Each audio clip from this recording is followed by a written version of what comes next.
Drama serial रंग दे की next आने वाली एपिसोड बहुत ही ज्यादा इंटरेस्टिंग बनने वाली है। तकीर और अजहर दोनों मिलकर इस कदर एक घटिया तरीन प्लान एग्जीक्यूट करेंगे, लेकिन उन लोगों को इस बात का बिल्कुल भी अंदाजा नहीं होता कि वो खुद इस प्लान में बड़े बुरे तरीके से फंसने जा रहे हैं, क्योंकि उन लोगों की हकीकत खुद ब खुद निकल कर सब लोगों के सामने आ जाएगी। आहद जैसे ही ऑफिस से घर की जानब रवाना होता है, तभी अजहर के गुंडे आकर आहद को दबोच लेते हैं और वो इस कदर आहद के साथ मारपीट करते हैं कि आहद की हालत काफी ज्यादा तशवीशनाक हो जाती है। तो वहीं पर ही दूसरी जानब ज़ेबुन्निसा, जो कि अजहर की हकीकत जान चुकी होती है और उन लोगों का आपस में झगड़ा चल ही रहा होता है कि ऊपर से फरियाल भी उन लोगों के घर पहुंच जाती है। जबकि फरियाल उन लोगों की चुपके से सारी बातें सुन लेती है। ज़ेबुन्निसा अजहर को कहती है, कौन दुआ और तुम किस आहद को मरवाने की बात कर रहे हो? तभी फरियाल के रोंगटे ही खड़े हो जाते हैं। तभी अजहर ज़ेबुन्निसा को जवाब देता है और उसे कहता है, दुआ मेरी जिद है और मैं अपनी जिद हासिल करना बड़े अच्छे तरीके से जानता हूँ।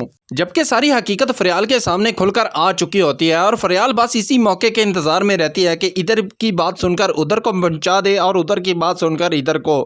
फरियाल फौरी तौर पर नुदरत के पास आती है और उसे आकर आगाही कर देती है कि आंटी, जहां तक मुझे लगता है तो कीर अंकल आपको एक बहुत बड़ा धोखा दे रहे हैं, बल्कि मेरे हिसाब से वो आप लोगों के साथ एक फ्रॉड कर रहे हैं। जबकि नुदरत फरियाल की किसी भी बात पर आमादा नहीं होती और ना ही उसकी किसी बात पर यकीन करने को तैयार होती है। जब फरियाल सारी हकीकत उसके सामने रख देती है, तभी ये सारी हकीकत जान जाने के बाद नुदरत की आंखें खुली की खुली रह जाती हैं और उसे इस बात का कतन भी यकीन नहीं आता कि तुकीर उन लोगों के साथ ऐसा कर सकता है और तुकीर इस हद तक भी गिर सकता है। जबकि जिस दिन से तुकीर ने आहद की मां की इंसल्ट की थी, तभी से आहद की मां तुकीर की असलियत जान चुकी होती है कि तुकीर इस रिश्ते के खिलाफ है और लिहाजा वो इस बात के लिए कभी भी मुतमईन नहीं है कि आहद और दुआ एक साथ हो जाएं। अपनी कीमती राय का इजहार नीचे कमेंट बॉक्स में जरूर कीजिएगा। मिलते हैं आने वाले वीडियो में, तब तक के लिए अल्लाह निगहबान।